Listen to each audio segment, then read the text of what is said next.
7 signs it's time to be your own boss. Learn them all on today's episode. Today's episode is brought to you by Novo, the no-fee business bank that refunds fees charged by other ATMs, even internationally. Get $25 when you sign up today at servemaster.com/Novo. That's Novo. Are you tired of dealing with your boss? Do you feel underpaid and underappreciated? If you want to make it online, fire your boss and start living your retirement dreams now, then you've come to the right place. Welcome to Serve No Master Podcast, where you'll learn how to open new revenue streams and make money while you sleep. Presented live from a tropical island in the South Pacific by best-selling author Jonathan Green. Now, here's your host.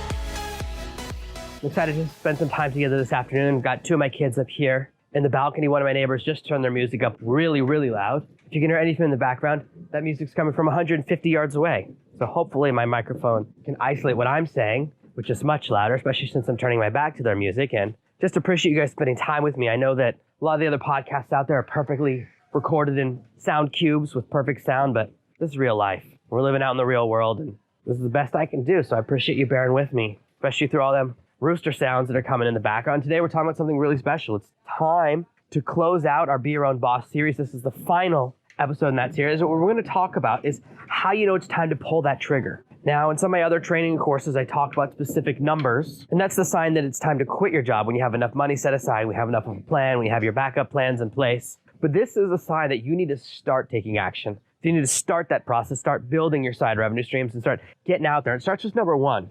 If you're listening to this podcast, it's time for you to be your own boss.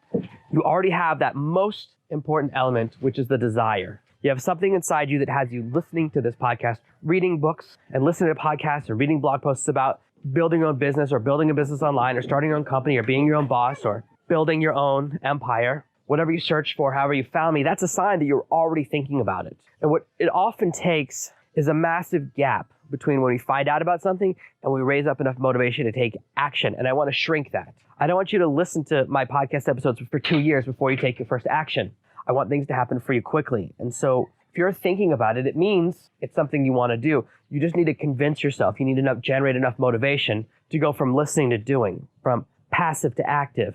And that's a big step. I absolutely understand that.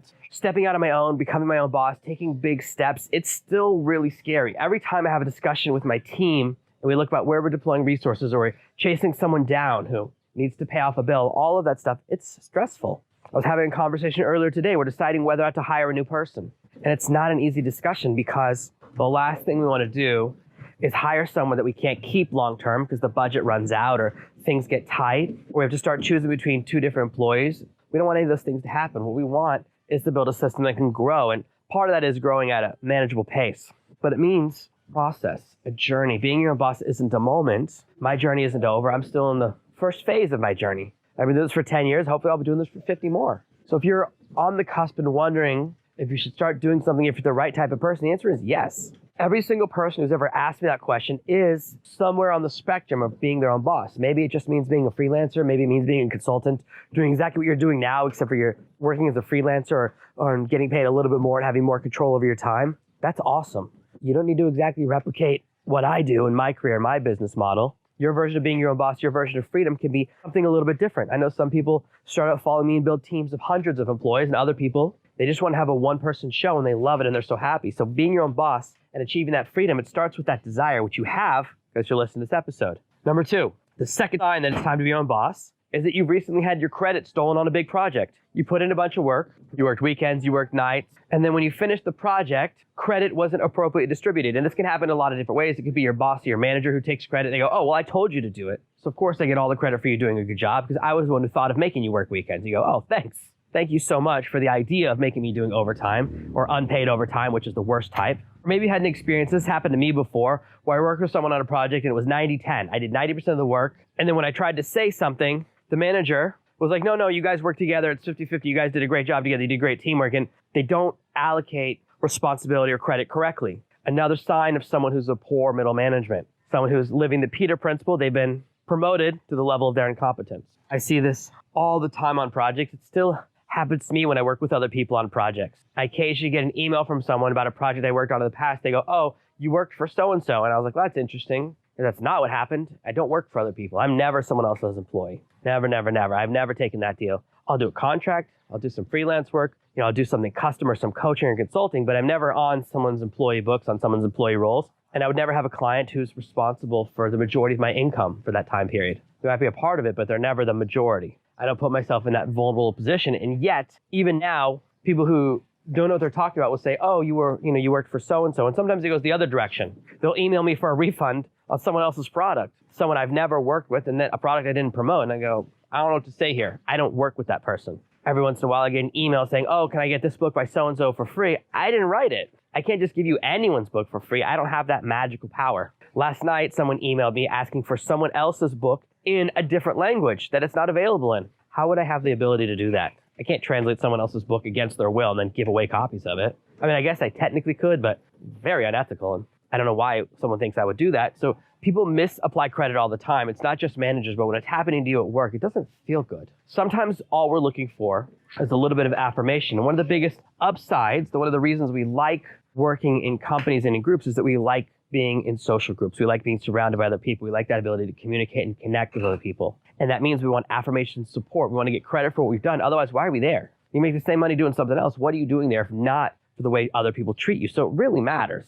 If you're not getting the credit you deserve for your work, you need to start considering becoming your own boss, taking control of your destiny so that you're in charge of the message. You get to be in charge of the messaging that goes out there, and that from now on you will get credit for your own work because you're standing on your own 2 feet. There's no one else for them to pass credit to. Number 3 is a classic. Our third sign that it's time to be your own boss is that you hate your coworkers. Now, all of us are somewhere on this spectrum. Every one of us has someone we work with that we don't like or that doesn't respect us, that something about just doesn't connect. And when that happens, there's nothing you can do about it. You work there, you're trapped there. You certainly can't say to your boss, hey, can you fire so-and-so because I don't like them. No, I've worked with people on the spectrum of reasons to not like them. I've worked with people who've made me uncomfortable. I've worked with people who made me unsafe. I worked with someone who was physical with me and decided to put me in a headlock in the office. And I said, this is weird. And I was on a phone call sitting at my desk, which means there wasn't much I could do because I'm on the call with a client. But when I complained to my manager, they didn't fire him. They didn't move us to different teams. They just moved us to different shifts so we wouldn't be at work at the same time. We all have people that we don't work with for different reasons. We don't like them. And if you're stuck in a situation where you have to work with people you don't like, that's a sign, a red flag that you don't have enough power over your current situation. You're not actually in charge of your life or your destiny because there's someone who can force you to work with people that you don't like. I don't work with people I don't like. I don't have to. That's one of the biggest benefits, as we discussed in our previous episode, of being your own boss, is that you don't have to work with people you don't like, or people make you uncomfortable, or people that don't work hard. I don't work with people that don't put in the hours. I don't work with people that aren't loyal. Every one of my employees has a long-term vision for working with me. I don't have people that are looking to jump ship on the team. That's not who I want to work with. I make that very clear that I do everything I can to take care of my team. I do everything to support them. When they need extra hours, I try to give them extra hours. When they need extra tools, resources, or time off, I try to support them every way that I can and do the best of my ability with a company of my size. So I have the ability to choose who I spend time with. Now, when you first start out, you may go through a period of time when you're freelancing and consulting or starting to build your business where you will work with some people that you don't love, but eventually you pass through that phase and you don't have to work with people you don't like, and it's a beautiful place to be to get there. Like, I want to give you realistic expectations. It's possible that the first person who hires you, the first client who hires you becomes annoying, but you don't have to see them every day. And over time, you'll learn and grow, and I have lots of training and episodes about how to get clients that aren't annoying, how to make sure you screen out the annoying clients when you begin to take client work, because I went through that path. But not being trapped in the same room with people, not having someone look over your shoulder all the time, whether it's a bully at work or someone who's taking credit for your work or someone who just messes up with your projects or has a whisper campaign they've launched about you, that's all gone. You get to leave. And they're still stuck there. But you're free because you've broken out. The fourth sign it's time to be your own boss is that you've been passed over for a promotion that you earned. I hate to tell you this, but it's absolutely true. Promotions are often the result of relationship rather than qualification. You might work the hardest, you might have the most skills, you might be the most qualified and put in the most hours and do the most extra projects. That means you're going to get that promotion. Oftentimes, especially if you're in anything to do with tech or the sciences or anything mechanical or project-y, you probably focus on the hard skills. The hard skills are the specific technical skills you need to do your job, whether it's becoming a better coder, becoming a better formulator, becoming better at chemistry, all of those things where you really are a master of your skill. But what you haven't mastered is the soft skills, which is networking, communication, and friendship. So you can work on a team, be the hardest worker, but because you're not friends with everyone, because you don't have a cool nickname, because you don't fit in, you'll get passed over. I know exactly what that's like. I've never had an internal promotion from within a company. All I've had are bad experiences and bad managers. I've had occasionally the good manager. Most of my managers were very bad. Most of them had been promoted to the level of their incompetence, because that's almost every manager in the world. And most of them had no concept of how to engender loyalty because they were just thinking about themselves, which is normal. Most people only think about ourselves. You're listening to this episode because you're only thinking about yourself. Very unlikely that you're thinking you want to be your own boss because you want to support other people. It takes a while to get there, and that's okay. So in a world full of narcissists, when you've done your best and you haven't gotten that promotion, what you're experiencing is a boss who's doing their best to keep you trapped between hope and fear. They say, oh, you didn't get this promotion, but you might get the next one. You won't, by the way. You're stuck. Getting passed over for first promotion is a sign that you're more likely to get passed over for the next one, the next one, the next one. And even if you do get the next one, is that what you want? To get every other promotion you're up for? So you promote exactly half as fast as you think you should?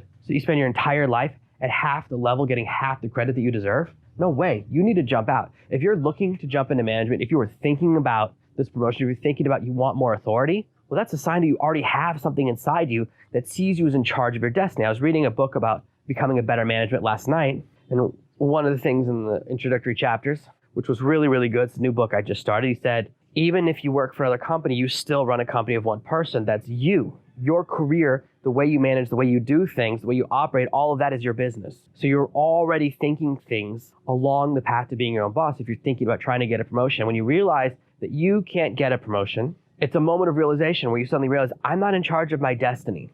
I can work as hard as I can, put in as many hours as I can, do everything I can to get ready and try and earn this promotion, but it's out of my hands. And that's a feeling of powerlessness. And when you have that feeling of powerlessness, it can become a moment of impetus where you suddenly realize, I don't want to feel this way again.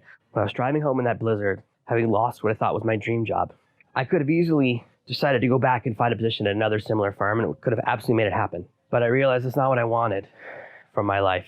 I didn't want to make more money. I didn't want to make the same amount of money. What I wanted was to be in a position where no one was in the power to take away my career again. And when you get passed over a promotion, it's a moment that you can translate into something powerful. You go, this isn't going to change. Now, your boss, when they tell you why you didn't get the promotion, is going to start lying to you, because their job is to keep you trapped in between hope and fear. And their job is to keep you from quitting because they don't want to replace you, but they also don't want to pay you more money. And so they're going to start saying things like, look, you were the second best. If it was up to me, we would have given you the job. You're first in line for the next promotion. They're going to say all these things, and they might mean them, but when that next promotion comes around, guess what? Your boss is going to sharpen them knives again. It's just the way it is. The fifth sign that it's time to be your own boss is that you're smarter than your boss. If you're spending more of your time explaining what you're doing to your boss than doing what you need to be doing, that's a sign you need to go out on your own. Now, I have a team filled with employees who are smarter than me. What I don't make them do is explain the mechanics of what they're doing. They spend very little time explaining the programming or the coding that goes behind the back end or the theory that goes behind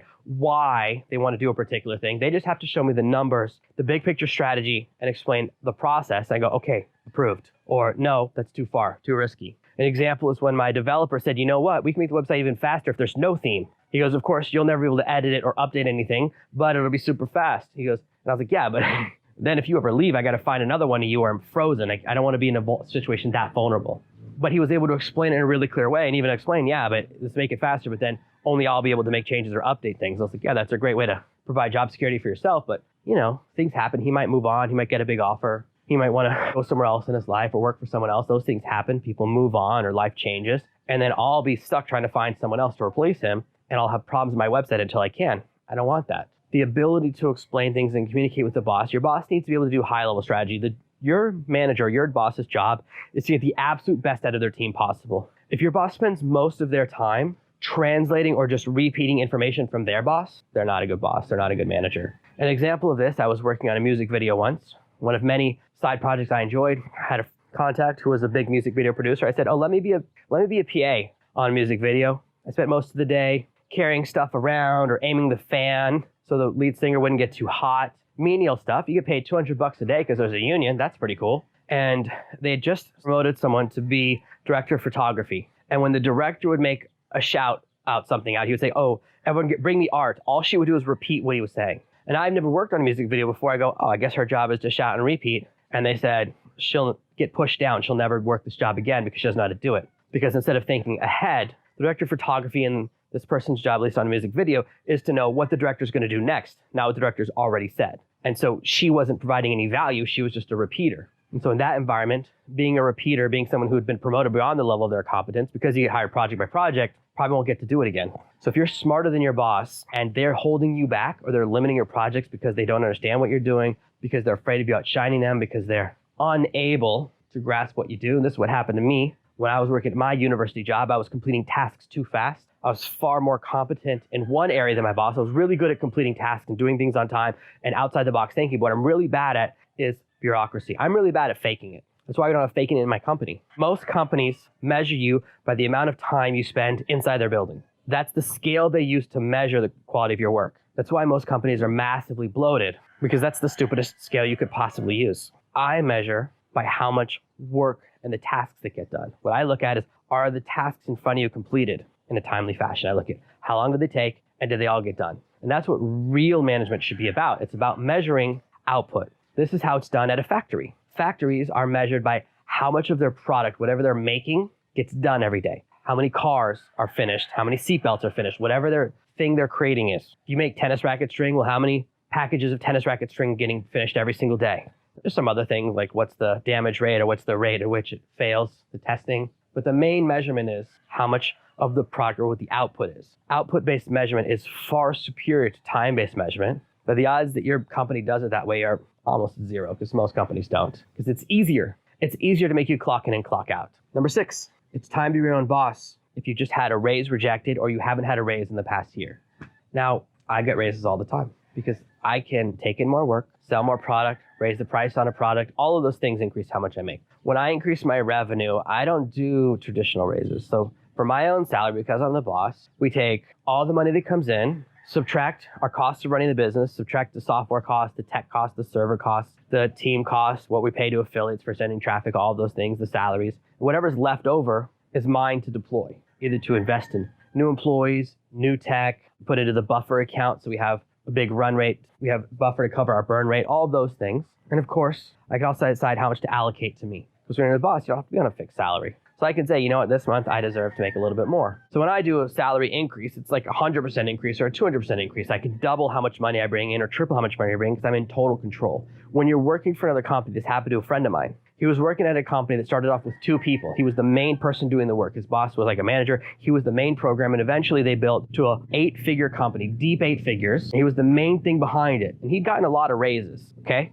So because he was the number 2 guy, he'd be given raises, and he was making over $400,000 a year. His boss, however, who he'd start with, it was a 2-man team when they started together, was making over $10 million. You get incremental raises when you're anyone other than the boss. You're working on a different scale. You can't double your income. There is no boss who will give you a 50% raise or even a 10% raise. Maybe you can get 10%, but you're never going to get a double. You go, hey, can you double my salary? No way. I can fire you and hire 2 people to do the exact same thing for double your salary. So it's a different thought process. If you haven't received a raise in the past year, what makes you think you're going to receive a raise in the next year? If you want to make more money, you have to take control of your destiny. Now, be your own boss can mean it's time for you to create your own raise. It could be starting your own side business. It could be starting your own consulting business and leaving that job behind. It could be simply getting yourself a promotion where you work at another company. Part of your business, part of what we talk about in the networking series is that you can use what you know, form connections at a new company that doesn't see you as a beginner, and that's how you can jump levels. It's much easier to go up tiers, jumping between companies than it is to stay at the same company. Internal promotions are hard and limited. If your company has 10 promotion availability openings a year, you have 10 chances to get a promotion. But if you apply to 10 other companies that are similar to yours, now you have 100 opportunities. So going after other companies, of course, it's more likely because there's more opportunities out there. So you need to start thinking about how you're going to take control of your destiny so that you can get that raise that you deserve. And finally, the 7th sign that it's time your own boss, that you want a better life. If you're dissatisfied with your life, whether it's your commute, whether it's your coworkers, whether it's your revenue, whether it's your boss, whether it's the projects you're working on, if you're working on things that are dumb or that are a waste of your talents or that don't allow you to expand and learn, if your ideas get turned down, if you're feeling limited or like a bird that's not allowed to fly, that's normal. Everything in our culture, our entire educational system is designed to limit and shrink down creativity. It's designed to turn us from creative and artistic thinkers, which we are as children. That's why children have really crazy answers to questions, is because they think really creatively. We try to limit that, say, no. It's not about come up with an answer, it's about come up with the right answer. And you work through this process, you go through school, and it goes, oh, you know, if you do really good in grammar school, you can go to a good middle school. You do really good in middle school, you can go to a good high school. You go to really high school, you can go to a good college. Go to a good college, you can get a really good, do really good in college, you can get into a good graduate program. If you do really great in your graduate program, you can get a really good starter job. You do great in your starter job, well, then you can get a promotion. And you just keep chasing this. If I do good now, the next thing will be good. And you're wondering when you get to be happy. When do you actually get that pot of gold at the end of the rainbow? Our educational system trains people to be employees and trains people to not do creative thinking because you're supposed to just be chasing that small goal. Like a dog at the dog races chasing that fake rabbit. Those dogs never get to catch the rabbit, and it's not even a real rabbit. It's just some metal thing. It looks like a little bit like a rabbit. If you want a better life, taking control of your destiny is how you're going to make that happen. If you're waiting for someone else to hand it to you, if you're hoping for promotion, hoping for raise, or hoping that someone will say, oh, you know what, there's an amazing job. Here, let me hand it to you. You're waiting a really long time, probably forever. We're all brought into this world with a different set of opportunities, skills, assets, abilities, and chances. And wherever you're starting from, you can just live off that, live off the fortune of your birth, whether it's your parents, your connections, or where you went to school, or a friend who can carry you. But that can only take you so far. If you want to go beyond where you are right now, you have to say, I'm in charge of my destiny. My career is my business, and I'm going to do whatever it takes to get that promotion, to get another job, to start my own side hustle, to start my own business, to be my own boss. It's an active decision-making process that most people don't engage in because we've been so taught to be under someone else's control. We're taught to act like children at work and wait for our boss to be the parent and tell us what we get to do and decide what time we're allowed to get up, what time we go to work, how much money we make. All of these decisions are made for us. And what we're given in exchange for giving up our freedom is a false sense of security. Your boss isn't looking out for you. They're just not. Your boss is looking out for the best of the company, for the best of themselves, for the best of their family. You're on the list. They want the best for you, but it's really far down there. And that's just human nature. If you accept human nature, then you'll start to realize that your opportunity, the chance you have to take control of your destiny, to become your own boss, to start your own business, to be in charge of your revenue, to get more than a 1% incremental raise, or to get a micro promotion. Although I've never received a paid promotion, I have received an unpaid promotion. I almost forgot this story, but when I was in my early 20s, I was working for a very, very large corporation, and they gave me an increase in promotion. And I said, oh, do I get paid more now? And the manager started laughing. She said, no, you get more responsibility. You get paid the same. And I said, I don't think that's what promotion means.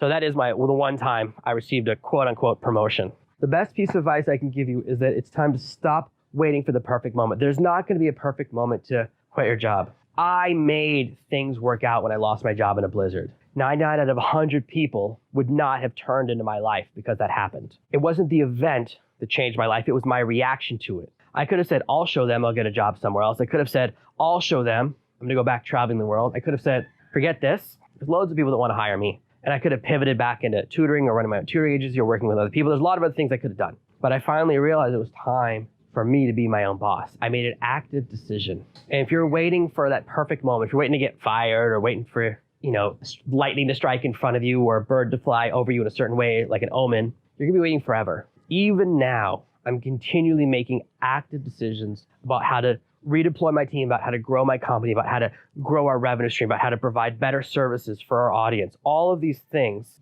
require a lot of active decision making. Sometimes we want to test a new product or a new idea. There's no perfect moment to release it. There's a lot of guesswork that goes in. Some people say, oh, I only launch products on Tuesdays. Some people only launch products on Saturdays. What?